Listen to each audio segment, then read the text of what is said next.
Up লাগছে, ছাড়ুন, আমি চুলে ব্যথা পাচ্ছি। লাগুক, লাগার জন্যই ধরেছি, যেন দ্বিতীয়বার আমাকে ইগনোর করার সাহস না দেখাও। নিজের বাবার ধার নেওয়া টাকা পরিশোধ করতে না পারায় আপনার মতো একজন চরিত্রহীন লোককে বিয়ে করতে হবে আমায়? তীক্ষ্ণ কড়া গলায় কথাটা ছুঁড়ে মারল মীরা আহনাফের দিকে। আহনাফ ডোন্ট কেয়ার ভাব নিয়ে শার্টের বোতামগুলো লাগাতে লাগাতে মীরাকে বলল, ওহ সুইটহার্ট, নোংরা চরিত্রহীন বলছো কেন তুমি? এগুলো ব্যাচেলর লাইফের টাইম পাস, আর ছেলেদের জন্য বিয়ের আগে এগুলো কোনো ব্যাপার না। চাইলে আমি তোমার সাথেও এটা করতে পারি। After all you are my would be wife. বিয়ের পরে কাজটা বিয়ের আগে করব। আহনাফের নোংরা কথাগুলো শুনে মীরার গা জ্বলে যাচ্ছে। মীরা বিছানায় থাকা মেয়েটার দিকে তাকালো। মেয়েটা কোনো রকম উঠে বেরিয়ে গেল রুম থেকে। মেয়েটা বেরিয়ে যেতেই মীরা চিৎকার করে বলল, আপনি এতটা খারাপ মিস্টার আহনাফ, আমি সেটা ভাবতেও পারিনি। ছি, আমার ভাবতেও ঘৃণা লাগছে। আমি এমন একজনকে বিয়ে করছি যে কিনা এত বড় চরিত্রহীন। আমি আজই বাবাকে বলবো আমি আপনাকে বিয়ে করতে পারবো না। আপনার মতো একটা চরিত্রহীনকে বিয়ে করার চেয়ে সারা জীবন কুমারী থেকে যাওয়া ভালো। মীরা কথাগুলো বলে বেরিয়ে আসতে নিলে আহনাফ বলে, ওকে, আমার কোনো সমস্যা নেই তুমি বিয়ে না করলে, কিন্তু তুমি যদি বিয়েটা ভেঙে দাও তবে তোমার বাবা আমার থেকে যে 20 লক্ষ টাকা ধার নিয়েছিল সেগুলো আজকের ভেতর ফেরত দেবে। সাথে তার যে বর্তমান বাড়ি আছে সেটাও আমার দেওয়া, সেটাও দিতে হবে। সো এখন বাসায় গিয়ে বাবাকে বিয়ে ভাঙার কথা বলার পাশাপাশি এগুলাও বইল, কেমন? আহনাফের কথা শুনে মীরা চমকে গেল। তার বাবা আহনাফের থেকে টাকা নিয়েছে মানে? মীরা আবার পেছনে এসে আহনাফের সামনে দাঁড়িয়ে বলল, আমার বাবা আপনার থেকে টাকা নিয়েছে মানে? ইয়েস সুইটহার্ট, তোমার বাবা আমার থেকে 30 লক্ষ টাকা নিয়েছে, যেটা শোধ না করতে পেরেই আমার সাথে তোমার বিয়ে দিচ্ছে। যদি বিশ্বাস না হয় তবে তোমার বাবাকে জিজ্ঞেস করো। আচ্ছা আমি আসি, আমার অফিস আছে। তোমার মতামত আমাকে জানিও। ওকে, নাও বাই সুইটহার্ট। আহনাফ চশমা চোখে লাগিয়ে শীষ বাজাতে বাজাতে চলে গেল। আর মীরা ওখানেই চুপ করে দাঁড়িয়ে রইল। বাড়িতে এসে বাবার সামনে বসে আছে মীরা। মীরার বাবা মীরাকে এইভাবে বসে থাকতে দেখে বলেন, কি রে মা, কি হয়েছে তোর? সকালে দেখলাম কি হাসি খুশি বের হলি, আর ফিরে এলি এভাবে। সব ঠিক আছে তো মা? বাবা, তুমি মিস্টার আহনাফের থেকে টাকা নিয়েছিলে, সে টাকা পরিশোধ না করতে পেরে আমায় বিয়ে দিচ্ছ ওনার সাথে? মেয়ের মুখে এমন প্রশ্ন শুনে চমকে গেলেন মীরার বাবা। ঘামতে লাগলেন তার শরীর। তিনি আমতা আমতা করে বললেন, এইসব তোকে কে বলেছে? যেই বলুক, এসব সত্যি কিনা বলো। মীরার বাবা মেয়ের কথায় একটা শ্বাস নিলেন, তারপর বললেন, রে মা, আমি আহনাফের থেকে টাকা নিয়েছিলাম। তুই তো জানিস আমার ব্যবসায় কত লস হচ্ছিল, তাই আমি ব্যবসাটাকে একটু ভালো করে দাঁড় করাতে আমার টাকার দরকার ছিল। তখন একটা কাজের সূত্রে আমার আহনাফের সাথে পরিচয় হয়। সে আমাকে টাকা ধার দেয়, কিন্তু ব্যবসায় আমি টাকা লাগিয়েও আবার লস খাই, তাই ওর টাকা আমি পরিশোধ করতে পারিনি। তখন ও আমাকে বলে টাকা মাফ করবে যদি তোর বিয়ে আমি ওর সাথে দেই, তাই তোর বিয়ে ওর সাথে দিচ্ছি। তুই এই বিয়েতে না করিস না, তবে আমাকে রাস্তায় গিয়ে দাঁড়াতে হবে। এখনো তোর ছোট বোনের বিয়ে দেব, দয়া করে তুই এই বিয়েতে অমত রাখিস না। বাবার কথা শুনে মীরা আর কিছু বলার আর বোঝার বাকি থাকে না। মীরা আস্তে করে উঠে নিজের রুমে চলে আসে। শেষে কিনা ওর বাবা ওকে টাকার বিনিময়ে বিক্রি করে দিল। ভাবতেই কষ্ট হচ্ছে ওর। মাইশা ইবনাত মীরা, বাবা মায়ের বড় মেয়ে। মীরা একজন পেশার সাংবাদিক। মীরার মা গত 3 বছর আগে মারা গেছেন। মীরার একটা ছোট বোন আছে মাহি। মাহি এখন কলেজে পড়ে। মীরার বাবা একজন ব্যবসায়ী। মীরার বাবা যখন ব্যবসার লস খাচ্ছিল তখন মীরার চাকরি ছিল না। তাই মীরার বাবা আহনাফের থেকে টাকা নেয়, কিন্তু সেই টাকা পরিশোধ করতে পারে না। তাই আহনাফ মীরাকে বিয়ে করার প্রস্তাব দেয়। মীরা প্রথমে রাজি না হতে চাইলেও প্রথম আহনাফকে দেখে তার ভালো মনে হয়, আর তখন আহনাফ একদম ভদ্র ব্যবহার দেখে রাজি হয়ে যায় বিয়েতে। প্রথম প্রথম মীরা আহনাফের সাথে তেমন কথা বলতো না, লজ্জা পেত। তবে আস্তে আস্তে কিছুটা কথা বলা শুরু করলো।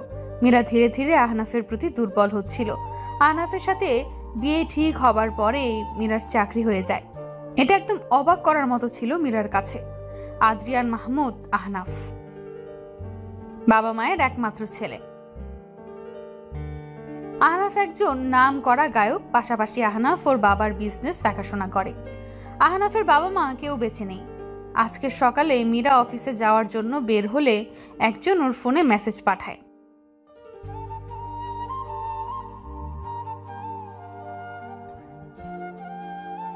মীরা এই মেসেজ পেয়ে প্রথমে এটাকে মজা ভেবে নিল, কিন্তু পরে আবার এই সেম মেসেজ আসায় মীরা সেই হোটেলে গেল। হোটেলের স্টাফের থেকে আহনাফের খবর নিল আর জানতে পারলো আহনাফ এই হোটেলে আছে একটা মেয়ে নিয়ে। মীরা স্টাফের কথা মতো সেই রুমে গেল আর সেখানে গিয়ে দেখে আহনাফ একটা মেয়েকে নিয়ে বসে আছে। মেয়েটার শরীরের জামা প্রায় খোলা। মীরা সেটা দেখে চিৎকার করে বলে, মিস্টার আহনাফ। আহনাফ যেন আগেই জানতো মীরা আসবে, তাই একটা ডোন্ট কেয়ার ভাব নিয়ে উঠে দাঁড়ায়। মীরা আহনাফকে চিৎকার করে বলে, এসব কি মিস্টার আহনাফ? আর 2 দিন বাদে আমাদের বিয়ে, আর আজ আপনি একটা অন্য মেয়েকে নিয়ে। কিছু সময় আগের ঘটনা ভাবার মাঝেই কল আসলো মীরার ফোনে।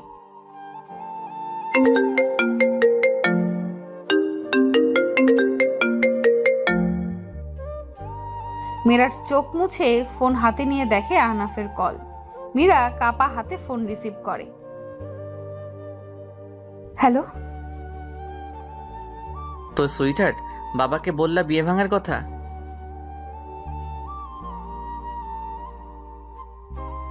কি হলো সুইটহার্ট, বলো। বাবাকে বলেছো যে তুমি আমার মতো খারাপ ছেলেকে বিয়ে করবে না সেটা, নাকি বাবার থেকে সব শুনে আর তা বলনি? আমি বাবাকে কিছু বলিনি বিয়ে ভাঙা নিয়ে। Good girl. আমি জানি তো তুমি তোমার বাবাকে কত ভালোবাসো। তো আগামী পরশু আমাদের বিয়ে।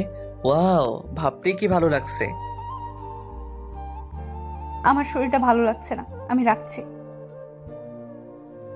মীরা ফোনটা রেখে দিল। চিৎকার করে কাঁদতে ইচ্ছে করছে মীরার। ওর বাবা এ কার সাথে বিয়ে দিচ্ছে? মীরা কিভাবে এর মতো লোকের সাথে সংসার করবে? মীরা ফোনটা বিছানায় ছুঁড়ে মেরে ওয়াশরুমে যায় শাওয়ার নিতে। এদিকে আহনাফ ফোন হাতে নিয়ে বসে আছে। আচ্ছা স্যার, এসব কেন করছেন? কোন সব? এই যে নিজেকে মীরা ম্যাডামের কাছে খারাপ বানাচ্ছেন কেন? আপনি তো জানেন আপনি মীরা ম্যাডামকে। আচ্ছা আকাশ, তুমি কি কাউকে ভালোবেসেছো বা কারো ভালোবাসা পাওয়ার জন্য সুইসাইড করেছো? না স্যার। তবে তুমি বুঝবে না আমার ভেতরে জ্বলতে থাকা আগুন আর এসব করার কারণ। আহনাফ ফোনের স্ক্রিনে মীরার ছবির দিকে তাকিয়ে বলল, আমার তুমিময় প্রাপ্তি সে, তবে আমার ধ্বংসের কারণও সে। আমি তাকে ছাড়বো না আর শান্তিতে থাকতেও দেব না। 2 দিন পর আজকে মীরার বিয়ে আহনাফের সাথে। মীরা চেয়েও বাধা দিতে পারবে না এই বিয়েতে। মীরাকে সাজিয়ে গুছিয়ে বিয়ের স্টেজে নিয়ে বসানো হলো। কিছু সময়ের মাঝে আহনাফ আসলো। মাহি ওদের বরণ করে নিয়ে স্টেজে আনলো। আহনাফ মীরাকে দেখে চোখ মারলো। মীরার সাথে সাথে চোখ নামিয়ে নিল। কাজী সাহেব চলে আসলো বিয়ে পড়াতে। কাজী সাহেব মীরাকে কবুল বলতে বললে মীরা একদম চুপ থাকে। একবার ওর বাবা, একবার আহনাফের দিকে তাকায়। কিছু সময় চুপ থেকে চোখ বন্ধ করে কবুল বলে দেয় মীরা। মীরাকে কবুল বলতে শুনে বাঁকা হাসলো আহনাফ। আহনাফ মনে মনে বলল, এই কবুল বলে আজ থেকে তুমি আমার বন্দী হয়ে গেলে। তুমি জানো না তোমার জন্য সামনে কি অপেক্ষা করছে। খাটের উপর বসে কাঁদছে মীরা। এক হাত দিয়ে আর এক হাত চেপে ধরে কাঁদছে সে। কিছু সময় আগে সদ্য স্বামী নামক মানুষটার গরম ফুটন্ত পানি ঢেলে দিয়েছে ওর হাতে। যন্ত্রণায় শেষ হয়ে যাচ্ছিল মীরা। মীরাকে কাঁদতে দেখেও চুপচাপ বারান্দায় বসে আছে আহনাফ। হাতে এখন তার একটা সিগারেট। কিছু সময় আগে বিয়ের কাজ শেষ করে মীরাকে বিদায় দিয়ে আহনাফের বাসায় নিয়ে আসা হয়। আহনাফের এক দুঃসম্পর্কের চাচি এসেছে। তিনি মীরাকে বরণ করে ঘরে তোলে। তারপর মীরাকে গিয়ে বাসর ঘরে বসিয়ে দিয়ে আসে। কয়েক ঘন্টা পার করে আহনাফ বাসর ঘরে ঢুকে। আহনাফকে দেখেই মীরা ভয় লাগা শুরু হয়। যদি আহনাফ এখন তার সাথে। আহনাফ মীরার সামনে গিয়ে দাঁড়ায়। মীরা খাট থেকে নেমে আহনাফকে সালাম করে উঠতেই আহনাফ ওয়াশরুম থেকে এক মগ গরম পানি এনে মীরার হাত ধরে সেখানে ঢেলে দেয়। আচমকা এমন হওয়ায় চমকে যায় মীরা। ব্যথায় চিৎকার করতে চেয়েও পারছে না, কারণ বাহিরে মানুষ শুনলে কি ভাববে সেই ভেবে। মুখ চেপে ব্যথা সহ্য করছে মীরা। কিছুটা সময় পর আহনাফ মীরার হাত ছেড়ে দিয়ে বারান্দায় চলে যায়, আর মীরা খাটে হাত চেপে ধরে কাঁদতে থাকে। এখন মীরা খাট থেকে নেমে লাগেজ খুলে জামা নিয়ে ওয়াশরুমে গেল। ফ্রেশ হয়ে এসে হাতের দিকে তাকিয়ে দেখে লাল হয়ে ফোসকা পড়ে গেছে। মীরা সেই হাত নিয়েই বিছানার এক কোণায় গিয়ে শুয়ে পড়ল। আগামীকাল রাজকে ফোন করে ওদিকের খবর নিতে হবে মীরার। বারান্দায় বসে নিজের হাতে নিজে পুরো একটা সিগারেট চেপে ধরে রেখেছে আহনাফ। ফোসকা পড়ে বাজে অবস্থা হাতের। আহনাফের চোখ লাল হয়ে আছে, যেন অনেক সময় ধরে সে কেঁদেছে। আহনাফ উঠে রুমে এসে দেখে মীরা ঘুমিয়ে গেছে। আহনাফ ড্রয়ার থেকে পোড়া জায়গায় লাগানোর জন্য মলম নিয়ে মীরার পাশে বসে। তারপর খুব যত্ন সহ আস্তে করে মীরার হাতে মলমটা লাগিয়ে দেয়। আহনাফ মীরার দিকে তাকিয়ে বলে, তোমার চোখেতে দেখেছি আমার সর্বনাশ। ধ্বংসস্তূপ হয়ে চাপা পড়ে গেছে অনুভূতিগুলো আধারে। চাইলেও কাছে টেনে নিতে পারছি না। এই তুমি কে? আহনাফ মীরার কপালে চুলগুলো সরিয়ে দিয়ে কিছু সময় তাকিয়ে উঠে চলে আসলো। নিজেকে দুর্বল প্রকাশ করবে না সে, তাকে অনেক কঠিন হতে হবে, অনেক। আহনাফ জ্যাকেট হাতে নিয়ে বেরিয়ে গেল বাসা থেকে। এখন একমাত্র একটা জায়গায় তাকে শান্তি দিতে পারে, সেখানেই যাচ্ছে আহনাফ। সকালে মীরার ঘুম ভাঙে বাইরের রৌদ্রের তাপ তার মুখে এসে পড়ায়। মীরা নিজের ব্রু জোড়া কুঁচকে নিল। তারপর কিছুটা সময় শুয়ে থেকে উঠে বসলো। চারিপাশ ভালোভাবে তাকিয়ে তার মনে পড়ল গতকাল তার বিয়ে হয়েছে। মীরা আস্তে করে উঠে সব জায়গায় চোখ বুলিয়েও আহনাফকে পেল না। মীরা উঠে একটা শাড়ি নিয়ে ওয়াশরুমে গিয়ে শাওয়ার নিয়ে আসলো। তারপর বেরিয়ে চুল মুছে নিজেকে গুছিয়ে ফোনটা হাতে নিল। ফোন হাতে নিয়ে মীরা রাজের নাম্বারে ডায়াল করলো। 2-3 বার রিং হবার পরে রাজ ফোন রিসিভ করলো। হ্যালো। হ্যালো, কে রে? কি অবস্থা তোর? অফিসে আসছিস না কেন? এমনি একটু শরীর খারাপ, বসের থেকে ছুটি নিয়েই আসছি। আচ্ছা শোন, আজকে বিকেলে একটা জায়গায় যেতে হবে। খবর পেয়েছে সেখানে আজ অবৈধভাবে হীরা স্মাগলিং হবে। কি বলিস? হ্যাঁ, আমি সহ 2 জন যাচ্ছি। তুই তো যাবি না, শরীর যেহেতু ভালো না। না, আমি যাব, সমস্যা নেই। কখন আসতে হবে বলো? তুই শরীর খারাপ নিয়ে কেন আসবি শুধু শুধু? ঘরে ভালো লাগে না, বাইরে গেলে একটু ভালো লাগবে। তুই বল কখন আসবো? তাহলে বিকাল 5টায় আমাদের অফিসের সামনে রাস্তায় আসবি। ওখানেই আমরা সবাই থাকবো। আচ্ছা ঠিক আছে। মীরা ফোনটা কেটে দিল। মীরা ইচ্ছে করেই কাউকে ওর বিয়ের কথাটা জানায়নি। ও চায় না কাউকে এখন জানাতে। মীরা ফোন রাখার কিছু সময়ের মাঝে ওর ফোনে আবার মেসেজ আসে। মীরা ফোন ওপেন করে দেখে আজকে ও আহনাফ আরেকটা মেয়েকে নিয়ে হোটেলে। মীরা ছবিটা দেখে সাথে সাথে চোখ সরিয়ে নিয়ে ছি বলে ওঠে। মীরা ফোনটা রেখে বলতে লাগে, নোংরা লোকের সাথে অবশেষে বাবা বিয়ে দিল, যে কিনা বাসর রাতে বউয়ের হাতে জ্বলন্ত সিগারেট ধরে তার হাত পুড়িয়ে দেয়, তারপর অন্য মেয়ে ছেলে নিয়ে হোটেলে চলে যায়। ছি, ভাবতেও ঘৃণা লাগছে।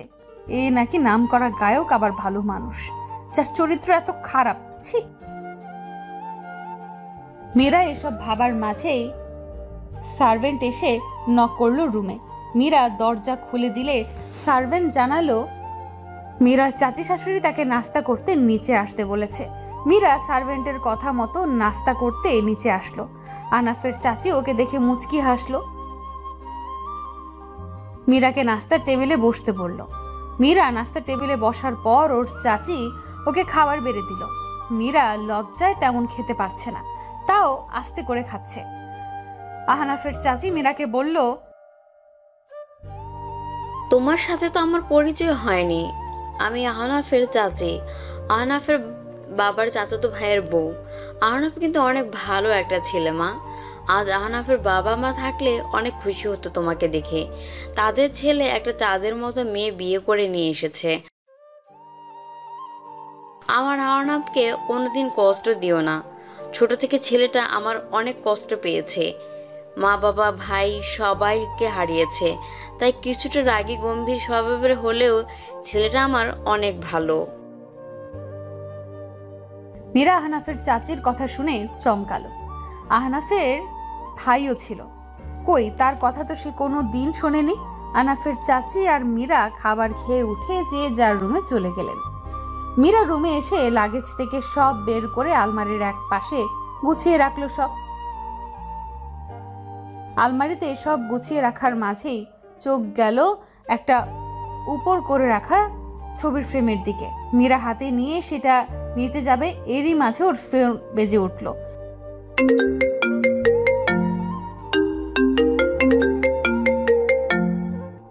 মীরা আলমারি বন্ধ করে ফোনের কাছে গেল। অন্যদিকে আহনাফ তার বাগান বাসায় এসে বসে আছে কাল থেকে। যদিও সে তার বিয়ে আকাশকে দিয়ে মিথ্যা ছবি সেন্ড করেছে মীরার কাছে, আহনাফ জানে না কেন সে মীরাকে সরাসরি কষ্ট দিতে পারছে না। মীরার কষ্ট দেখলে নিজের কষ্ট হয়, ইচ্ছে করে মীরাকে উজাড় করে ভালোবাসতে। আহনাফ নিজ মনে বলতে লাগে, শুভ্রময়ী নারীর আগমন হয়েছে আমার জীবনে, তবে চাইলেও আমি তাকে আমার শুভ্র রং দিয়ে ভালোবাসতে পারছি না। আহনাফ গতকাল রাতে এখানে আসার পর ওর বিয়ে আকাশ এখানে আসে। আহনাফের হাতের অবস্থা দেখে তাড়াতাড়ি সেখানে মলম লাগিয়ে ব্যান্ডেজ করে দেয়। আকাশ ভেবে পায় না ওর স্যার মীরাকে এত ভালোবাসে, তাহলে কষ্ট কেন দিতে চায়। আহনাফ কিছু সময় পর বিছানা ছেড়ে উঠে ফ্রেশ হয়ে বেরিয়ে আসে বাসা থেকে। এদিকে মীরার বোন মাহি ফোন দিয়েছিল ওকে। আগামীকাল মীরা আহনাফের বউ ভাত। মাহি ফোন দিয়ে ওর খোঁজ খবর নিল। মীরা ফোন রেখে ড্রেসিং টেবিলের সামনে চুল ঠিক করতেই চোখ যায় ওর হাতে। একি, ওর হাতের পোড়া জায়গায় এখন তো একদম ঠিক আছে, কিন্তু এটা কিভাবে হলো? কাল রাতে তো জায়গাটা লাল হয়ে গেছিল, তবে এখন মীরা বুঝতে পারলো ব্যাপারটা। এমন সময় রুমে আসতে দেখলো আহনাফকে। আহনাফ রুমে এসে মীরাকে দেখে থমকে গেল। আহনাফের শ্বাস প্রশ্বাস যেন ভারী হয়ে যাচ্ছে, কারণ তার সামনে থাকা নারীটার সৌন্দর্য তাকে টানছে। খোলা চুল এই রমণীকে আহনাফের এক অপসরের মতো মনে হচ্ছে। আহনাফ খুব কষ্টে নিজেকে সামলে নিয়ে বাঁকা হাসি দিয়ে মীরাকে বলল, সুইটহার্ট, তোমাকে তো আজ ভালোই লাগছে দেখতে। মীরা আহনাফের কথায় কান্না দিয়ে চুল আছড়ে বাঁধতে লাগলো। আহনাফের এতে মেজাজ খারাপ হয়ে গেল। আহনাফ দ্রুত গতিতে গিয়ে মীরার থেকে চিরুনিটা নিয়ে নিল আর মীরার চুলগুলো এক হাত দিয়ে ধরলো। তারপর দাঁত দিয়ে ঠোঁট চেপে বলতে লাগলো, আমার কথা শুনে তার পাত্তা না দিয়ে তুমি চুল বাঁধছ কোন সাহসে? মীরা চুলে ব্যথা পাচ্ছে আহনাফের ধরে রাখায়। মীরা আহনাফকে ছাড়ানোর চেষ্টা করছে আর বলছে, লাগছে, ছাড়ুন, আমি চুলে ব্যথা পাচ্ছি। লাগুক, লাগার জন্যই ধরেছি, যেন দ্বিতীয়বার আমাকে ইগনোর করার সাহস না দেখাও। বন্দি হয়ে আছো তুমি আমার খাঁচায়। আমার ইশারা ছাড়া তোমার জীবনের কোনো কিচ্ছু হবে না। আমি চাইলে তুমি ভালো থাকবে, আমি চাইলে তুমি ধ্বংস হবে। আহনাফ মীরাকে ছেড়ে দিয়ে আবার চলে গেল বাইরে। মীরা জানে না কেন সে আহনাফের সাথে শক্ত হতে যেও শক্ত হতে পারছে না। হয়তো এটাই কারণ যে সে মনের কোণে আহনাফকে জায়গা দিয়ে দিয়েছে। বিকালে মীরা রেডি হয়ে ওর অফিসের সামনে রাস্তায় আসে। অপেক্ষা করছে রাজ আর বাকিদের। রাজসহ বাকিরা কিছু সময়ের মাঝে চলে আসে। তারপর ওরা সবাই মিলে চলে আসে সেই ঠিকানায় যেখানে আজ অবৈধ হীরা স্মাগলিং হবে। একটা বিরাট বড় 5 স্টার হোটেলের বাইরে দাঁড়িয়ে আছে রাজ, মীর আর ওদের সাথে বাকিরা। ওদের প্রধান কাজ হলো অবৈধ হীরা কোথায় বসে পাচার হচ্ছে সেটা বের করা। মীরা, রাজ আর বাকিরা হোটেলে ঢুকলো। খবর অনুযায়ী হোটেলের 9 নম্বর ফ্লোরে হীরা পাচার হবে। মীরা, রাজ আর বাকিরা 9 নম্বর ফ্লোরে চলে আসে। মীরারা 9 নম্বর ফ্লোরে এসে দেখে এখানে গার্ডদের দিয়ে কড়া গার্ড দেওয়া হচ্ছে। মীরা আর রাজরা তাই 10 তলায় এসে দাঁড়ালো আর একে অপরকে বলল, এভাবে তো ভিতরে ঢোকা যাবে না। তাহলে ভেতরে যাব কিভাবে? ওখানে তো অনেক গার্ড আছে।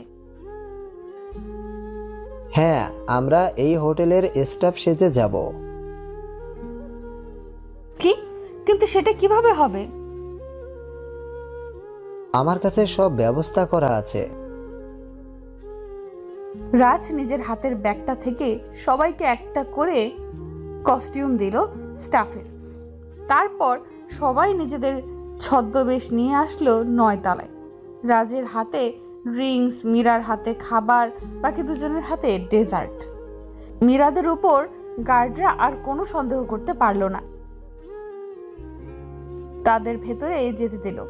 মীরা, রাজ আর তাদের জামাই হিডেন ক্যামেরা লাগিয়ে রেখেছে। 2 টেবিল সামনে আসতে দেখতে পেল একদল কালো পোশাক পরা লোক আর একদম সাদা পোশাক পরা লোক টেবিলের এক পাশ আর ওই পাশে দাঁড়িয়ে আছে। তাদের মধ্যে বসা 2জন লোকের মধ্যে একজন লোকের মুখ ঢাকা মাস্ক দিয়ে আর একজনের চেহারা বোঝা যাচ্ছে। মীরা আর রাজ ওদের কাছে এগিয়ে দিয়ে ড্রিঙ্কস আর খাবার দিচ্ছে আর ওদের কথা আর ফুটেজগুলো ক্যামেরায় জমা করছে। খাবার সার্ভ করে আবার ওরা পেছনে আসে, কারণ ওরা দাঁড়িয়ে থাকলে সন্দেহ করতে পারে তারা। তবে খাবার মাঝে 2 বার করে রাউন্ড মেরে আসছে ওরা। টেবিলে বসে থাকা মাস্ক পরা লোকটা একটা ব্রিফকেস সামনে এগিয়ে দিল অপর লোকটার সামনে। অপর লোকটা সেই ব্রিফকেসটা নিয়ে খুলল। কোটি টাকার হীরা আছে এখানে। লোকটা হীরাগুলো নিয়ে একটা বড় ব্রিফকেস এগিয়ে দিল মাস্ক পরা লোকটার দিকে। মাস্ক পরা লোকটা সেটা নিয়ে খুলে টাকা একদম হিসাবের মতো মিলিয়ে নিল। ওদের এইসব কিছু গোপন ভিডিও করে নিল মীরা, রাজ। তারপর ওরা সেখান থেকে ওদের আগে বেরিয়ে আসলো। রাস্তায় এসে হাঁপাচ্ছে 4 জনে। এত বড় রিস্কের কাজ করে এসেছে, ধরা পড়লে আজ মরণ ছাড়া কোনো রাস্তা ছিল না বাঁচার। রাজ হাঁপাতে হাঁপাতে বলল, আগামীকাল সকালে টেলিভিশনে এই ধামাকা নিউজটা দেওয়া হবে। কিন্তু এতে কি ওই লোকগুলো ধরা পড়বে? পড়বে। এই নিউজ দেখার পর পুলিশ ইনভেস্টিগেশন করবে, আর আমি শিওর যারা এটার সাথে মিলিত তারা সামনে আসবে। আমাদের সাবধানে থাকতে হবে রে রাজ। আচ্ছা চল, তোকে বাসায় দিয়ে আসি, রাত হয়ে গেছে। রাজের কথায় মীরা চুপ করে যায়। সে তো রাজকে তার বিয়ের কথাই বলেনি, তাই রাজকে নিয়ে তো আহনাফদের বাসায় যাওয়া যাবে না। মীরা রাজকে বলল, না দরকার নেই, আমি একা যেতে পারবো। এই রাতে একা যাবি? পাগল তুই? আরে ধুর, কিছু হবে না, আমি একা যেতে পারবো। শিওর? Damn sure. আচ্ছা, তাহলে কাল দেখা হচ্ছে। ওকে। মীরা একটা রিক্সা নিয়ে চলে আসলো আহনাফের বাসায়। রাস্তায় এসে দরজায় ধাক্কা দিতেই দরজা খুলে গেল। মীরা বাসায় ঢুকে দেখে আহনাফ সোফায় বসে আছে, কপালে হাত দিয়ে। মীরা সেদিকে পাত্তা না দিয়ে উপরে যেতে নিলে আহনাফ গম্ভীর গলায় বলে ওঠে, দাঁড়াও। আহনাফের ডাকে থেমে গেল মীরা। পেছনে ঘুরে তাকালো। আহনাফ সোফা থেকে উঠেই মীরার সামনে এসে দাঁড়ালো। তারপর ওকে বলল, এত রাত পর্যন্ত কোথায় ছিলে? দেখুন মিস্টার আহনাফ, আমি একজন সাংবাদিক। আমাকে সকাল রাতে হুটহাট বেরোতে হবেই, তাই এর জন্য আমার কাছে কৈফিয়ত চাইবেন না। আমি বিকেলে আমার অফিসের কাজেই গিয়েছিলাম। আহনাফ এবার মীরার দুই বাহু চেপে ধরে কাছে এনে চিৎকার করে বলে, কাজ মাই ফুড। বাহিরে যাওয়ার আগে কোন সাহসে তুমি আমার অনুমতি নিয়ে যাওনি? তুমি ভুলে গেছো তুমি এখন আমার বিয়ে করা স্ত্রী। আমার পারমিশন ছাড়া কোনো কিছু তুমি করতে পারবে না। সেখানে তুমি বিকেলে আমাকে না বলে বেরিয়েছো। অফিসে কেন বলনি যে আমাদের বিয়ে হয়েছে? মীরা আহনাফের থেকে নিজেকে ছাড়ানোর চেষ্টা করছে আর বলছে, দেখুন আমার লাগছে, আর এভাবে চিৎকার করবেন না। চাচি বাসায় আছে, তিনি শুনবে। আর আমি আপনাকে বলে যাব, আপনাকে পেলে তো বলবো। আপনি নিজের নোংরা কাজে সকাল বিকাল বিজি থাকেন, আপনাকে আমি পাবো কোথায়? আর কি বললেন স্ত্রী? আদৌ কি আপনি আমার সাথে একজন স্বামীর মতো আচরণ করেছেন? বিয়ের প্রথম দিন রাতেই আমার হাত জ্বালিয়ে দিয়েছেন। নিজের বিয়ে করা বউকে রেখে অন্য নারীকে নিয়ে ছি! আর সবাইকে আমি কেন বলবো আমি বিয়ের কথা? আমি মানি না এই বিয়ে, আর না আপনাকে মানি স্বামী হিসেবে। আহনাফের চরম রাগ হচ্ছে এবার মীরার উপর। আহনাফ মীরাকে টানতে টানতে স্টোর রুমে নিয়ে যায়। সেখানে ধাক্কা মেরে ফেলে দিয়ে চিৎকার করে বলে, বুলি ফুটেছে মুখে, তাই না? অনেক বুলি ফুটেছে। সব বুলি বের করছি। আস্তর খাওয়া অফ। আর আজকে সারা রাত তুই এখানে এই অন্ধকারে ঠান্ডায় পড়ে থাকবি। তাহলে আর দ্বিতীয়বার সাহস করবি না আমার মুখে মুখে তর্ক করার। বলেই আহনাফ দরজায় তালা দিয়ে চলে গেল। মীরার অন্ধকারে অনেক ভয় লাগে, আর এই স্টোর দরজাটা একদম অন্ধকার। মীরা ভয়ে শেষ হয়ে যাচ্ছে। কোনো মতে উঠে অন্ধকারে হাতড়ে দরজার দিকে গিয়ে দরজা ধাক্কা দিতে লাগলো আর চিৎকার করে ডাকতে লাগলো, কেউ আছেন? আমাকে এখান থেকে বের করুন প্লিজ। আমার অন্ধকারে অনেক ভয় করে, প্লিজ আমাকে বের করুন। মিস্টার আহনাফ, আমাকে যা শাস্তি দেওয়ার দিন, তবে এখান থেকে বের করুন, আমার অনেক ভয় লাগছে। মীরার কথা বলতে বলতে কাশি উঠে গেল। শ্বাস নিতে কষ্ট হচ্ছে মীরার। একে অন্ধকারে ভয়, তার হাত পা ঠান্ডা, সব মিলিয়ে আক্রমণ করছে মীরাকে। মীরার থাকতে পারলো না, লুটিয়ে পড়লো মাটিতে। পরের দিন সকালে আস্তে আস্তে করে টিপ টিপ করে চোখ খুলল মীরা। চারিপাশে ভালো করে চোখ বুলিয়ে বুঝতে পারলো সে রুমে। মীরাকে চোখ খুলতে দেখে আহনাফের চাচি খুশি হয়ে বলল, আলহামদুলিল্লাহ, আল্লাহর রহমতে তুমি চোখ খুললা বৌমা। আহনাফের চাচি মীরাকে আস্তে করে উঠিয়ে পিঠের নিচে বালিশ দিয়ে বসালো। তারপর আহনাফের চাচি মীরাকে বলল, আচ্ছা বৌমা, তুমি কি বাচ্চা মেয়ে বলো তো? এই শীতে কেউ বেশি সময় পর্যন্ত পানিতে ভেজে দেখো তো এখন কি হলো? আমি তো ভয় পেয়ে গিয়েছিলাম। কি? আমি রাতে পানিতে মানে? দেখো মেয়ের কাণ্ড, কাল রাতে যে তুমি শাওয়ার নিতে গিয়ে অনেক সময় ধরে পানিতে ভিজে সেন্সলেস হয়ে যাও, তারপর আনা তোমাকে বের করে এনে ডাক্তার ডাকে। আমি তো রাতে কিছু টের পাইনি, ঘুমের মেডিসিন খেয়ে ঘুমিয়ে গিয়েছিলাম। সকালে উঠে শুনি এসব। শোনো মা, এসব ছেলে মানুষই করো না। আমার ছেলেটাকে তো ভয় পেয়ে দিয়েছিলে একদম। আহনাফের চাচির কথায় মীরা বুঝতে পারে আহনাফ তার চাচিকে মিথ্যা বলেছে। আসল ঘটনা কিচ্ছু বলেনি। অতএব মীরা চাইলেও সত্যি বলতে পারবে না। মীরা আহনাফের চাচিকে বলে, জি চাচি, আম্মু সরি, বুঝতে পারিনি এমন হবে, আগে থেকে খেয়াল রাখবো। আচ্ছা আমি যাই, তোমার জন্য খাবার নিয়ে আসি। আহনাফের চাচি উঠে চলে যায় বাহিরে। সে যাওয়ার পরেও আহনাফ আসলো রুমে। আহনাফকে দেখে মুখ ফিরিয়ে নিল মীরা। ঘৃণা হচ্ছে লোকটাকে দেখে ওর। আহনাফ মীরার সামনে এসে দাঁড়িয়ে বলল, আমার সাথে আর তর্ক করতে এসো না। এরপর কাল কিছু ডেমো দেখালাম জাস্ট, এরপর একদম জানে মেরে ফেলবো। বাঁচালেন কেন? কাল মরে গেলে কি আসে যেত আপনার? আহনাফ মীরার কথায় আবার রেগে যায় আর চিৎকার করে বলে, আমার এসে যায়, কারণ আহনাফ আর সামনের কথা এগোতে পারল না, কারণ সামনের কথাটা সে বলতে পারবে না মীরাকে। মীরা আবার বলল, কারণ কি? কারণ তোর মতো একটা সস্তা মেয়ের কিছু হলে আমাকে জবাবদিহি করতে হবে সবাইকে। এমনিতেও আমি ইচ্ছে করে আমাদের বিয়েটা পাবলিক মিডিয়ায় জানতে দেইনি, কারণ এই বিয়ের কোনো দাম নেই আমার কাছে। কিন্তু তাও আমি রিস্ক নিতে চাই না। নেক্সট আমার কথার অবাধ্যতা করবে না।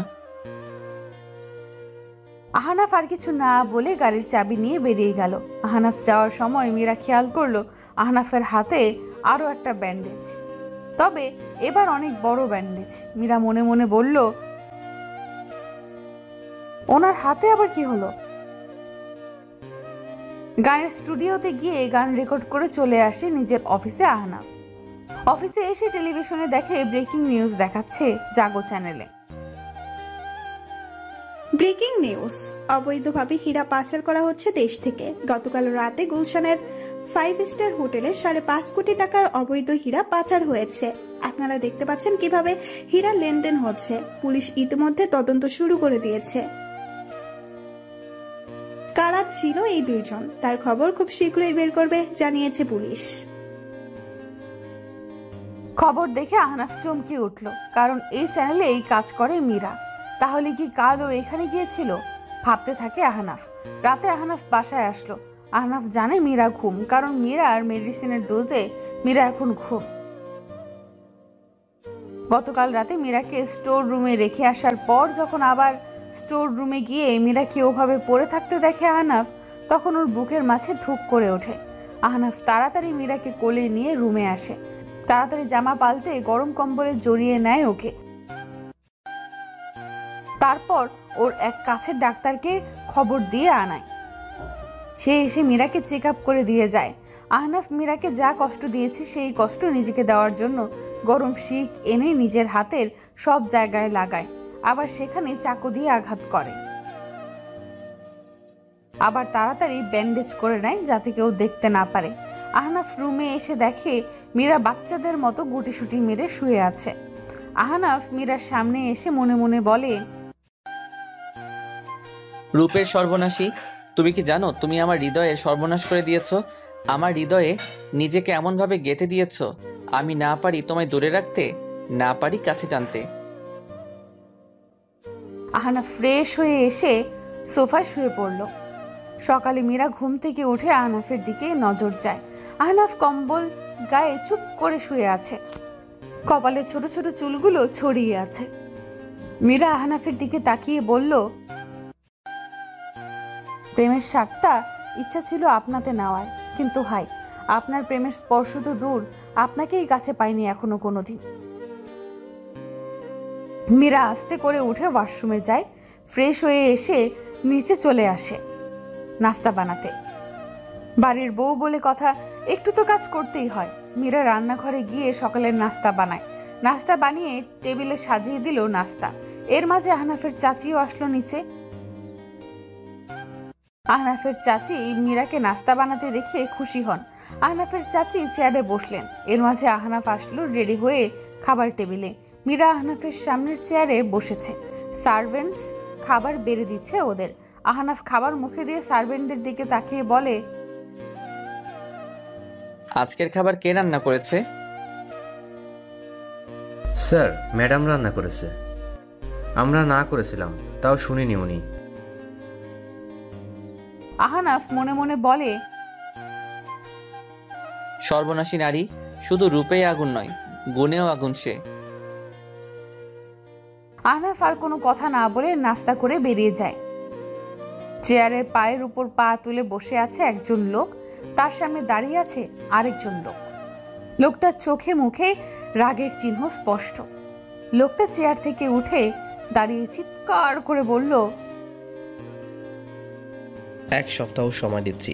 1 সপ্তাহের মাঝে আমার ওই মেয়ে আর ছেলেটার খোঁজ দরকার। সেদিন হোটেলে ছিল ছদ্মবেশে। ওরাই আমাদের এই নিউজটা টিভি চ্যানেলে দিয়েছে। ওদের খুঁজে বের করো জলদি। পুলিশ আমাদের কাছে পৌঁছবার আগে আমি ওই দুজনকে আমার কাছে চাই।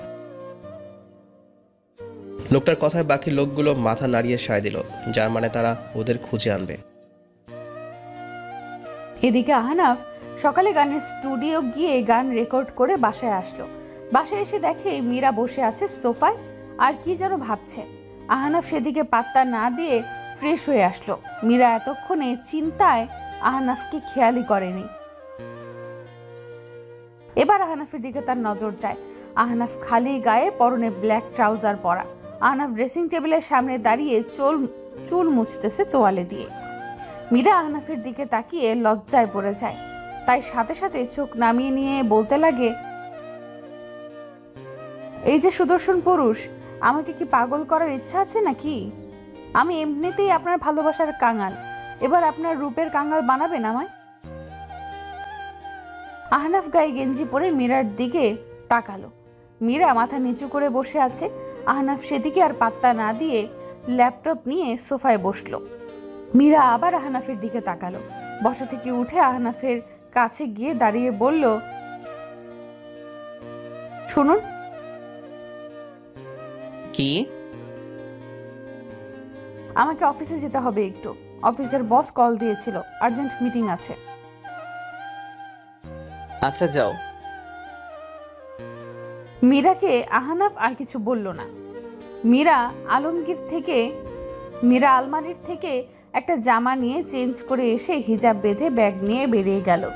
মীরা বেরিয়ে যেতেই আহনাফ কল দিল আকাশকে। শুনো, মীরা বেরিয়েছে অফিসের জন্য, ওর দিকে একদম নজর রাখবে। কোনো সমস্যা মনে হলে আমাকে কল দেবে। আচ্ছা স্যার। মীরা কিছু সময়ের মাঝে চলে আসে অফিসে। অফিসে আসার পর রাত সহ সে বসের রুমে আসে। মীরা অফিসের বস ওদের দেখে বসতে বলে। মীরা আর রাজ দুজনে বসার পর ওদের বস ওদের বলে, শুনো, তোমরা দুজন যা করেছো সেটা সাহসের কাজ, কিন্তু এতে এখন তোমাদের জীবন হুমকিতে। যদি ওই লোকগুলো তোমাদের খোঁজ পেয়ে যায় তবে তোমাদের একদম মেরে ফেলবে। তাই আমি চাই তোমরা কিছু সময়ের জন্য আন্ডারগ্রাউন্ড হয়ে যাও, তোমাদের যেন কেউ খুঁজে না পায়।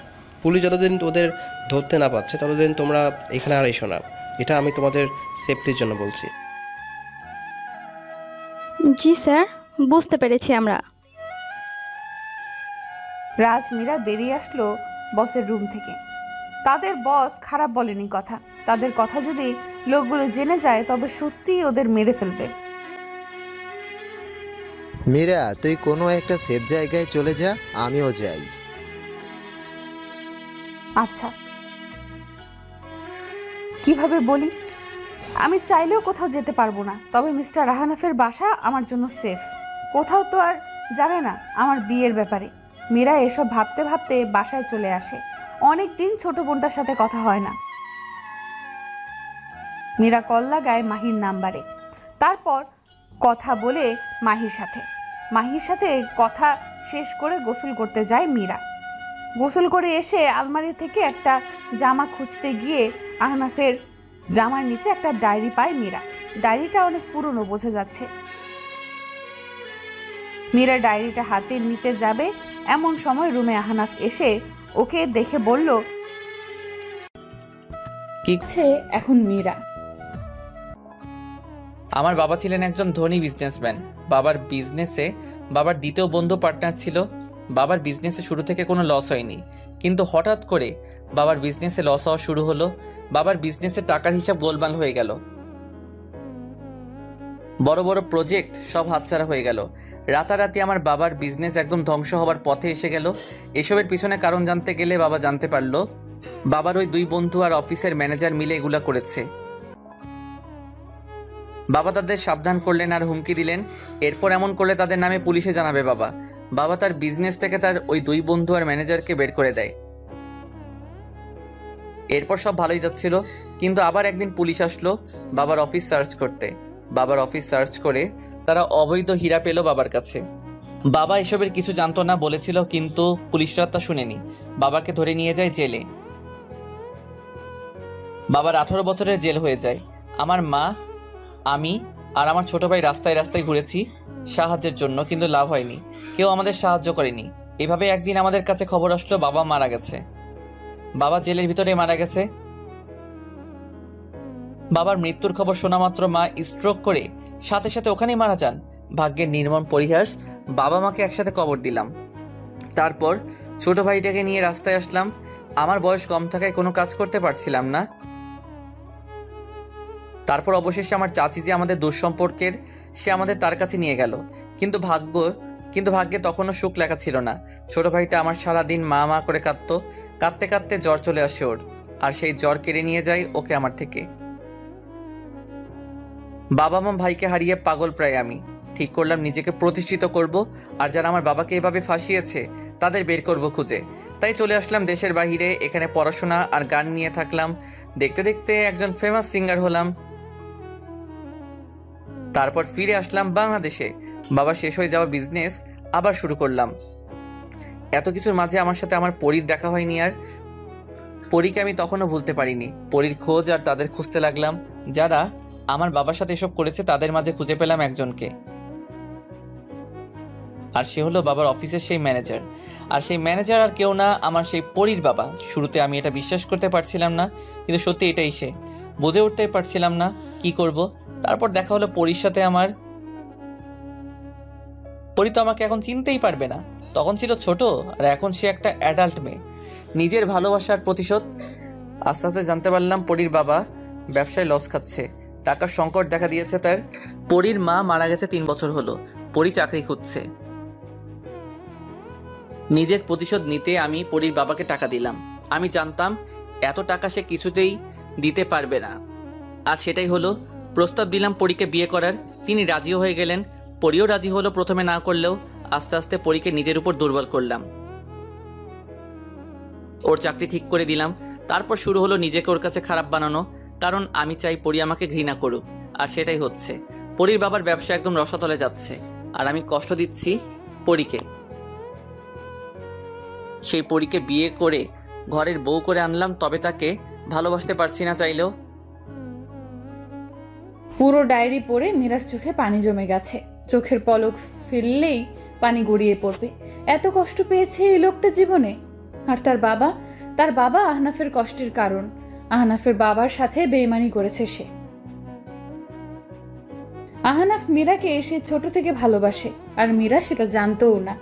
মীরা কিছুটা সময় কেঁদে মনে মনে ঠিক করলো আহনাফকে সে তার ভালোবাসা দিয়ে আবার আগের মতো বানাবে। মীরা উঠে ডায়েরিটা আগের জায়গায় রেখে মুখ হাত ধুয়ে নিচে গেল রান্না করতে। আজকে সে আহনাফের পছন্দের খাবার রান্না করবে। চাচির থেকে আহনাফের পছন্দ জেনে রান্না শুরু করলো মীরা। এদিকে আহনাফ ঘুম থেকে উঠলো আড়মোড়া দিয়ে। বাহিরে শীত পড়ায় আহনাফের শীত লাগছে। আহনাফ একটা সোয়েটার গায়ে দিয়ে নিচে আসলো। নিচে এসে দেখে মীরা রান্নাঘরে রান্না করছে। আহনাফ একটু ভালো করে তাকিয়ে দেখে মীরার ওড়নার একটা সাইড চুলায় আছে, আর যেটায় আগুন লেগেই গেছে প্রায়। আহনাফ ওহ শিট বলে দৌড়ে রান্নাঘরে এসে মীরার ওড়নাটা টান মেরে ফেলে দিয়ে ওকে ঘুরিয়ে নিজের বুকের মাঝে নিয়ে নেয়। সার্ভেন্টসরা ওড়নায় আগুন দেখে তাড়াতাড়ি পানি দেয় ওড়নায়। মীরা আচমকা এমন হয় অনেক ভয় পেয়ে যায়। আহনাফ মীরার ব্যাপারটা বুঝতে পেরে ওকে কোলে করে রুমে নিয়ে আসে। মীরা তখনও ভয়ে কাঁপছে। আহনাফ মীরার দিকে 1 গ্লাস পানি এগিয়ে দেয়। পানিটা খেয়ে মীরা রিল্যাক্স হয়। আহনাফ মীরাকে বলে, রান্না করে কি তোমার? জি আসলে আমি রান্না করছিলাম। স্টুপিড, তোমাকে কে বলেছে রান্না করতে? শোনো, তোমার জামাইয়ের যে পরিমাণ টাকা আছে তাতে তুমি বসে বসে খেতে পারবা। অহেতুক নিজেকে আগুনে পুড়িয়ে মারতে যেও না, ইডিয়েট কোথাকার। মীরা আহনাফের ধমকে চুপ হয়ে যায়। আহনাফ মীরার দিকে তাকিয়ে বলে,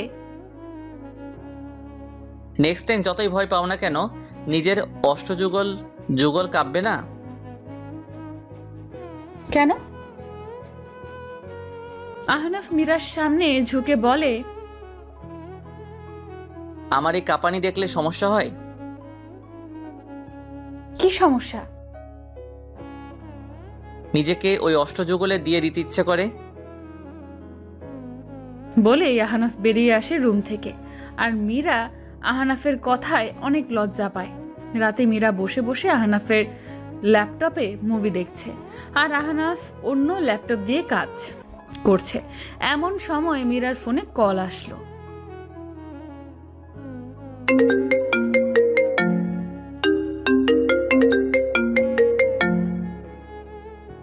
মীরা ফোন হাতে নিয়ে দেখে রাজের স্ত্রীর ফোন। মীরা কল রিসিভ করলো। আদাব ভাবি। আদাব। জি বলুন ভাবি। মীরা, রাজকে আজ 2 দিন ধরে খুঁজে পাচ্ছি না। প্রথমে ভেবেছিলাম কাজের জন্য মনে হয় কোথাও গেছে বলে যায়নি, কিন্তু অফিসে কল করে জানলাম তারা রাজকে ছুটি দিয়েছে অফিস থেকে। যদি ছুটি থাকে তবে রাজ কোথায় 2 দিন ধরে? রাজের নাম্বারও বন্ধ। চেনা জানা সবাইকে কল দিয়েছি, কিন্তু কেউ রাজের খবর জানে না। মীরা রাজের স্ত্রীর কথা শুনে অবাক হলো। রাজ 2 দিন ধরে বাসায় যাচ্ছে না। ভাবি আমিও জানি না রাজ কোথায়, আর কোথায় বা যেতে পারে। আচ্ছা, কিছু জানতে পারলে আমাকে জানিও। মীরা আচ্ছা বলে কল কাটলো। রাজ গেল কোথায়? যদিও আন্ডারগ্রাউন্ড হয়ে যায়, তবে তো সেটা ভাবিকে নিয়ে হবার কথা। তাহলে রাজ গেল কোথায়? মীরাকে চিন্তা করতে দেখে আহনাফ বলে, কি চিন্তা করছো? হুম কিছু না। রাত অনেক হয়েছে, এসে ঘুমাও। মীরা গিয়ে আহনাফের পাশে গিয়ে শুয়ে পড়ল। কিছু সময়ের মাঝে ঘুমিয়ে পড়ল। মীরা ঘুমিয়ে যেতেই আহনাফ মীরার দিকে তাকিয়ে বলল, স্নিগ্ধময়ী, চিন্তা করো না, আমি আছি তোমার পাশে ছায়া হয়ে। কোনো বিপদ আসতে দেব না তোমার কাছে। আমার মহারানীর দিকে কেউ চোখ তুলে তাকালে তার চোখ উপড়ে দেব আমি। আহনাফ মীরার দিকে তাকিয়ে আছে। মুগ্ধময় রূপের স্নিগ্ধময় সে, আমার ভালোবাসার রাজ্যের মহারানী সে। সকালে আহনাফ ঘুম থেকে উঠে দেখে মীরা ওর সাথে একদম আষ্টে পৃষ্ঠে ঘুমিয়ে আছে। মীরার গায়ে কম্বল না থাকায় হয়তো ওর শীত লাগছিল, তাইও আহনাফের গায়ের সাথে মিশেছিল। মীরাকে দেখতে একদম বাচ্চাদের মতো লাগছে আহনাফের কাছে। আহনাফ মীরাকে এভাবে ঘুমাতে দেখে মৃদু হাসলো আহনাফ। আহনাফ মীরাকে দেখে বলল, পিচ্ছি একটা, ভাবতে অবাক লাগে সেই গোলাপি ফ্রক পরা সেই ছোট্ট পরীটা আজ আমার ঘরের বউ। আহনাফ নিজের ওষ্ঠদয় ছোঁয়ালো। মীরা হালকা কম্পন করে উঠল। আহনাফ উঠে পড়ল। আলমারি থেকে কাপড় নিয়ে শাওয়ার নিতে গেল। শাওয়ার নিয়ে এসে দেখে মীরা উঠে পড়েছে। আহনাফ তোয়ালে দিয়ে চুল মুছতেছে আর আয়নার দিকে তাকিয়ে মীরাকে দেখছে। মীরা আর মোড়া দিয়ে উঠে দাঁড়ায়। মীরা আহনাফকে দেখে ফ্রেশ হতে চলে যায়। আহনাফ রেডি হয়ে নিচে আসে। আহনাফের চাচি আজকে চলে যাবে। আহনাফ তাকে দিয়ে আসতে যাবে। মীরা রেডি হয়ে নিচে আসলো। তারপর আহনাফের চাচির সাথে কথা বলে তাকে বিদায় দিল। মীরা আজকে পুরো বাসায় একা। মীরা খাবার টেবিলে খাবার খেয়ে নিল। তারপর রুমে এসে রাজের নাম্বারে ফোন দিল। না, রাজের নাম্বার বন্ধ বলছে। মীরার অনেক চিন্তা হচ্ছে। রাজ কোনো বিপদে পড়ল না তো আবার? মীরা রাজের কথা ভুলে আহনাফের কথা ভাবতে লাগলো। আহনাফকে সে কিভাবে তার ভালোবাসা দিয়ে ফেরাবে। মীরা ভাবছে আজকে সে আহনাফের জন্য কিছু স্পেশাল করবে। মীরা সেই ভাবনা মতো সব আয়োজন করা শুরু করলো। সন্ধ্যায় বাসায় আসলো আহনাফ। বাসায় এসে সব চুপচাপ দেখে একটু অবাক হলো আহনাফ। সিঁড়ি দিয়ে রুমে এসে অবাক হলো আহনাফ। পুরো ঘর মোমবাতি দিয়ে সাজানো, খাটে ফুল দিয়ে সাজানো। আহনাফ বুঝতে পারছে না এসব কি হচ্ছে। আহনাফ রুমে ঢুকে দেখে মীরা দাঁড়ানো একটা লাল শাড়ি পরে। আহনাফকে দেখে মীরা মুচকি হাসলো। মীরা আহনাফের কাছে এসে বলল, কেমন লাগছে? এসব কি? এমন কিছু না, আজকের রাতটা আপনার সাথে কাটাতে ইচ্ছে করছিল। রাত কাটাতে ইচ্ছে করছিল নাকি বিছানায় যেতে ইচ্ছে করছিল, কোনটা? আহনাফের কথায় মীরা অবাক আর ব্যথিত হলো। মীরা ব্যথিত গলায় বলল, মিস্টার আহনাফ, বিয়ের পর এখনো আমি আপনার কাছে যাইনি।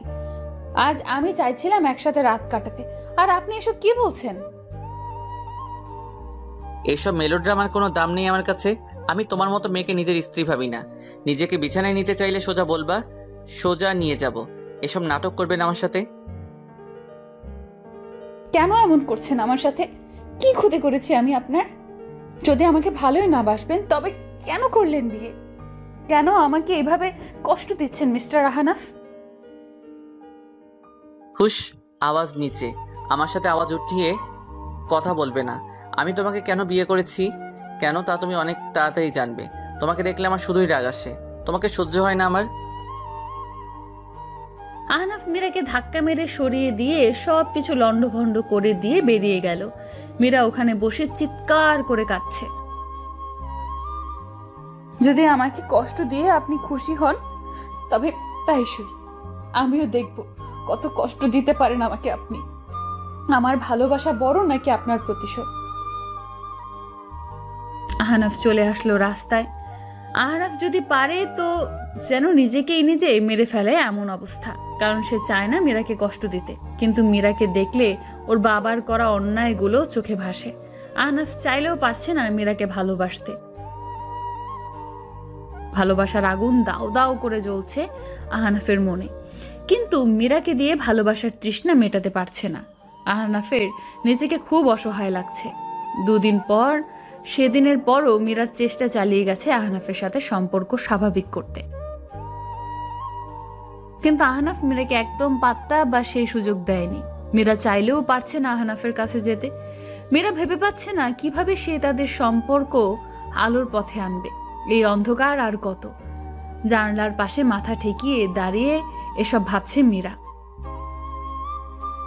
বুক চিরে বেরিয়ে আসছে দীর্ঘশ্বাস। মীরা পারছে না আর এভাবে থাকতে। তার বাবার শাস্তি আহনাফ তাকে দিচ্ছে, কিন্তু এখানে মীরার কি ভুল? সুখ সে হয়তো আমার ভাগ্যে নেই। আমি চাইলেও আপনার তুমিময় প্রাপ্তি হতে পারছি না।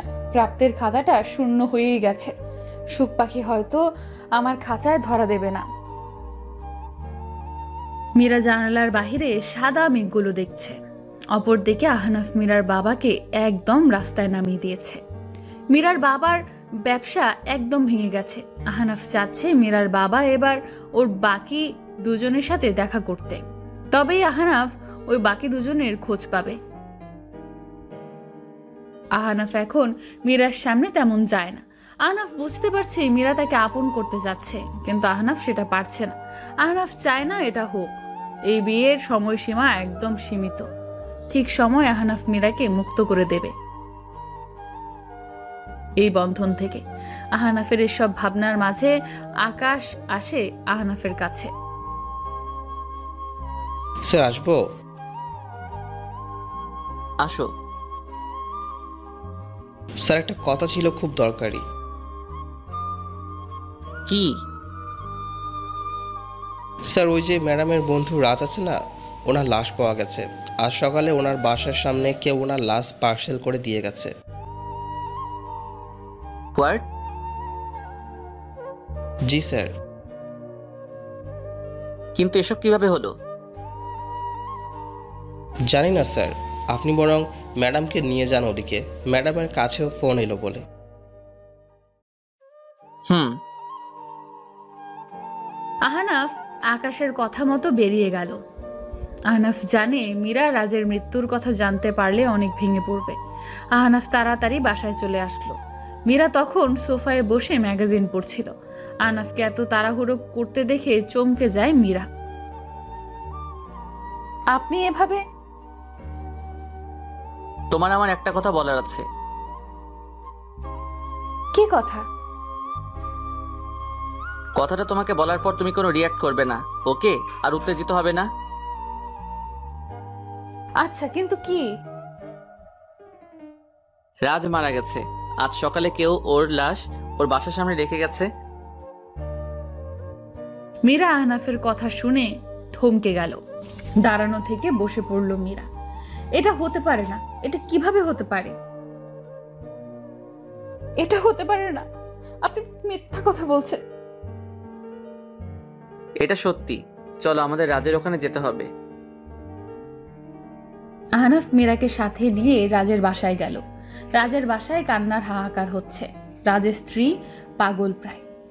অফিসের সবাইও এসেছে। তারাও এমনটা আশা করেনি। রাজের লাশ দাফন করে জানাজা সম্পূর্ণ করে বাসায় আসলো আহনাফ মীরা। মীরা বাসায় এসে সোজা বিছানায় গিয়ে শুয়ে পড়েছে। সব কেমন এলোমেলো লাগছে তার। আরো 4 দিন পর, এই 4 দিনে মীরা নিজেকে কিছুটা স্বাভাবিক রেখেছে। আহনাফ এই 4 দিন মীরার সাথে খারাপ ব্যবহার করেনি। রাতে মীরা আলমারিতে কি জানি খুঁজছিল, তখন ও একটা ফাইল পেল। মীরা কৌতূহল নিয়ে ফাইলটা ওপেন করে চমকে গেল, কারণ ফাইলটা হলো ডিভোর্স পেপার। মানে আহনাফ তাকে ডিভোর্স দিবে, তার সাথে সব সম্পর্ক শেষ করে দেবে আহনাফ। মীরা ফাইলটা আগের জায়গায় রেখে দিয়ে আলমারি বন্ধ করে ওখানেই বসে পড়ল। মীরা পারল না আহনাফকে ফেরাতে। হেরে গেল মীরা।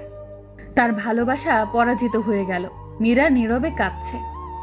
আজ সত্যি সে ব্যর্থ। গাড়ির হর্নের আওয়াজে মীরা চোখ মুছে উঠে দাঁড়ালো। আহনাফকে বুঝতে দেওয়া যাবে না ও জেনে গেছে সব। মীরা চলে যাবে নিজেই। এখন শুধু সময়ের অপেক্ষা।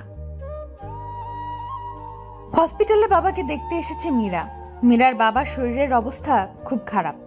আইসিইউতে রাখা হয়েছে মীরার বাবাকে। মীরা ওর বাবার পাশে বসে আছে। হাজার খারাপ লোক হোক, কিন্তু বাবা তো চাইলেও ঘৃণা করা যায় না। তাই মীরা বাবাকে দেখে আইসিইউ থেকে বেরিয়ে আসলো। মূলত মীরার বাবা ব্যবসা একদম শেষ। যত টাকা ধার নিয়েছিল তা সব পরিশোধ করতে করতে এখন সে কাঙাল। রাস্তায় নেমে গেছে মীরার বাবা। এখন এই সব চিন্তার কারণে ব্রেন স্ট্রোক করেছে সে। সকালে মাহি মীরাকে ফোন করে জানিয়েছে যে ওদের বাবা ব্রেন স্ট্রোক করেছে। মীরা সেই সময়েই বাসায় এসে হসপিটালে নিয়ে এসেছে বাবাকে। আহনাফ জানে না এখনো যে মীরার বাবা হসপিটালে। মীরা সেদিন রাতের পর থেকে এড়িয়ে চলে আহনাফকে। মীরা আর চায় না নিজেকে মায়ায় জড়াতে। আহনাফ সারা রাত পর বাসায় এসে জানতে পারলো মীরার বাবা নাকি স্ট্রোক করেছে। তাই মীরা তাকে হসপিটালে নিয়ে গেছে। আহনাফ ফ্রেশ হয়ে কোন হসপিটালে মীরা গেছে সেটা খবর নিয়ে সেই হসপিটালে গেল। আহনাফ গিয়ে দেখলো মীরা আর মাহি বসে আছে আইসিইউর সামনে। আহনাফ ডাক্তারের সাথে কথা বলে জানতে পারলো মীরার বাবার অবস্থা অনেক খারাপ। যে কোনো সময় যে কোনো কিছু হয়ে যেতে পারে। আহনাফ ডাক্তারের কথা শুনে আবার মীরাদের কাছে আসলো। মাহি মীরার কাঁধে ঘুমিয়ে আছে মাথা দিয়ে। আহনাফ সেটা দেখে মাহিকে কোলে করে গাড়িতে নিয়ে আসে আর ড্রাইভারকে বলে মাহিকে বাসায় দিয়ে আসতে। আহনাফ মাহিকে বাসায় পাঠিয়ে আবার মীরার কাছে আসে। এসে মীরার পাশে বসে। মীরা সব দেখেও চুপ করে মাথা নিচু করে বসে আছে। আহনাফ মীরাকে এভাবে দেখে নিজ মনে বলল, অভিমানী কোনো কারণে অভিমান করে আছে এই চঞ্চলবতী। আহনাফ ঘড়ির দিকে তাকিয়ে দেখে বেলা 2টা বাজে। আহনাফ ভালোই জানে মীরা এখনো কিছুই খায়নি। তাই আহনাফ বাইরে গিয়ে খাবার নিয়ে আসলো মীরার জন্য কিছু। খাবার এনে মীরার সামনে দিয়ে বলল, খাবারগুলো খেয়ে নাও। আমার ক্ষুধা নেই, আমি খাবো না। তোমার ক্ষুধা লাগছে না লাগে নাই আমি তো জানতে চাইনি সেটা। তোমাকে বলছি এগুলো খেতে ব্যাস খাবে, এত কথা বলো কেন? আমার ক্ষুধা নেই তো আমি কিভাবে খাবো? আহনাফ জানে মীরার সাথে অহেতুক কথা বলে লাভ নেই। আহনাফ প্যাকেট থেকে একটা ব্রেড বের করলো, তারপর মীরার মুখটা চেপে ধরে রুটিটা ঢুকিয়ে দিল মুখে, তারপর বোতলের খুলে পানি ঢেলে দিল মুখে। আহনাফের এমন কাজে চোখ বড় হয়ে যায় মীরার। একে তো মুখে এত খাবার, মীরা খুব কষ্টে খাবারটা গিলে নিল, তারপর কাশতে কাশতে বলল, আপনি কি এইভাবে কেউ কারো মুখে খাবার ঢোকায়? দম আটকে যাচ্ছিল আমার। তুমি তো সোজা কথার মেয়ে না, তাই তোমার স্টাইলেই তোমাকে খাওয়ালাম সাংবাদিক ম্যাডাম। মীরা আর কোনো কথা বলল না, চুপচাপ বসে থাকলো। রাতে মীরার বাবার অবস্থা আরো খারাপ হয়ে গেল। অনেক চেষ্টা করেও শেষ রক্ষা হলো না। ফজরের দিকে মীরার বাবা শেষ নিঃশ্বাস ত্যাগ করে। মীরা বাবার মৃত্যুতে অনেক কষ্ট পায়। আহনাফের কোনো প্রতিক্রিয়া নেই, কারণ মীরার বাবা এই করুণ অবস্থা হয়েই ছিল আহনাফের কারণে। আহনাফ মীরার বাবাকে এই রাস্তায় নিয়ে এসেছে। হ্যাঁ, আহনাফ তার প্রতিশোধ নিয়েছে। সকালে সব ফর্মালিটি পূরণ করে মীরার বাবার লাশ নিয়ে আসা হয় মীরাদের বাসায়। মাহিকে সকালে ফোন দিয়ে জানানো হয় ওর বাবার কথা। সকালে 9টার দিকে দাফন দেওয়া হয় মীরার বাবাকে।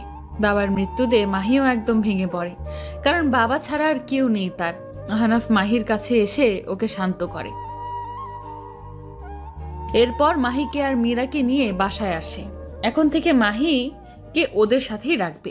1 সপ্তাহ পর ইদানিং আহনাফ আর আগের মতো মীরার সাথে খারাপ ব্যবহার করে না, তবে এমন না যে আবার ভালোবেসে কাছে আনে। আগের মতোই সব, শুধু কোনো রাফ বিহেভ করে না। মীরার সময় এখন মাহিকে নিয়ে যায়।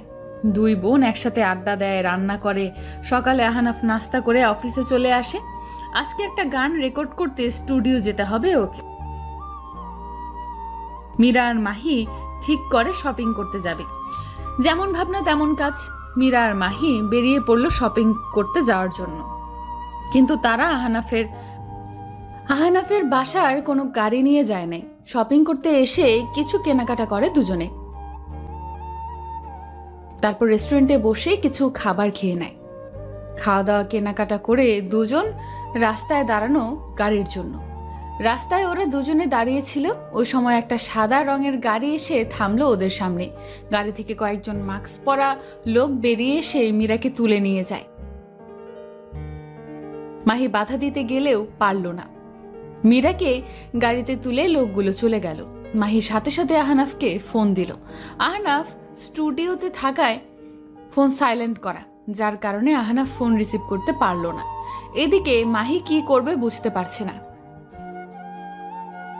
মাহি তাড়াতাড়ি চলে আসলো বাসায়। এদিকে মীরাকে নিয়ে আসলো লোকগুলো একটা পুরনো কারখানায়। মীরা বুঝতে পারছে না এসব কি হচ্ছে। লোকগুলো মীরাকে একটা পিলারের সাথে বেঁধে দিল। মীরা মুখে টেপ মারা থাকায় মীরা চিৎকারও করতে পারছে না। কিছু সময়ের মাঝে দুজন লোক আসলো। মীরা তাদের দেখে চিনতে পারলো। লোক দুটো সেই হীরা পাচারকারী লোক। মীরা তাদের দেখে অবাক আর ভয় পেল। লোকগুলো মীরার সামনে এসে দাঁড়িয়ে বলল, অনেক দিনের অপেক্ষার পর অবশেষে তোকে খুঁজে পেলাম। অনেক অপেক্ষা করেছি তোকে এখানে আনার। মীরা লোক দুটোর কথা শুনে ভয় পেল। ভয় ভয় গলায় বলল, কি বলছেন আপনারা? আমার সাথে আপনাদের কি? বাহ, এ তো দেখছি চুরি করে চোর বলে। আমি চুরি করিনি। তুই আর তোর ওই বন্ধু মিলে আমাদের যে হীরা পাচার করার ভিডিও বানিয়ে সেটা মিডিয়াতে প্রচার করে দিয়েছিস। আপনারা? আমরাই তারা। তোদের দুইজনের জন্য আমাদের রহস্য সবার কাছে চলে এসেছে। পুলিশ আমাদের পিছনে পড়েছিল তোদের জন্য। আপনারা অবৈধভাবে হীরা পাচার করবেন আর সেটা আমরা জানবো না কেন? দেশের সাথে বেইমানি করছেন আপনারা। হ্যাঁ, বেইমানি করেছি তো। যাই হোক, তুই তো আহনাফের স্ত্রী, সেই আহনাফ যার বাবা আমাদের সাথে বিজনেস করে রাস্তায় বসেছিল। তার মানে আপনারাই সেই লোক যারা মিস্টার আহনাফের বাবাকেও ধোকা দিয়েছে। জি, আমরাই তারা। আহনাফের বাবা তো বোকা ছিল একটা, বেচারা অবলা অবৈধ হীরা ওর অফিসে রেখে ওকে ফাঁসালাম, আর বেচারা সেটা বুঝতেও পারল না। ইস, অকালে আমাদের হাতে মরতে হলো ওর। মানে আপনারা কি ওনাকে? হ্যাঁ, আমরাই ওকে জেলে মেরে ফেলেছিলাম। ও আমাদের সব রহস্য জেনে গিয়েছিল। আমাদের জন্য রিস্ক ছিল ও, তাই ওকে জেলেই মেরে দিয়েছি। আর সেটা ন্যাচারাল ডেথ বলে চালিয়ে দিয়েছিল পুলিশরা। আর শুধু আহনাফের বাবা না, তোর ওই বন্ধু রাজাকেও সরিয়ে দিয়েছি, আর এখন তোকে সরিয়ে দিব। কি? আপনারা রাজকে মেরে ফেলেছেন? একদম। ওর আর তোর জন্য আমরা আমাদের বিপদে পড়েছিলাম। একদম, ওর আর তোর জন্য আমরা আবার বিপদে পড়েছিলাম। তোদের কীভাবে বাঁচিয়ে রাখি বল? আজ তোর বন্ধুর মতো তোকেও মেরে ফেলে দিব। এরপর আর কেউ আমাদের ব্যাপারে জানতে পারবে না। লোকগুলোর কথায় ভয় পেয়ে যায় মীরা। তবে কি আজ ও মরণ ওদের হাতে লেখা? আর কি দেখা হবে না আহনাফের সাথে?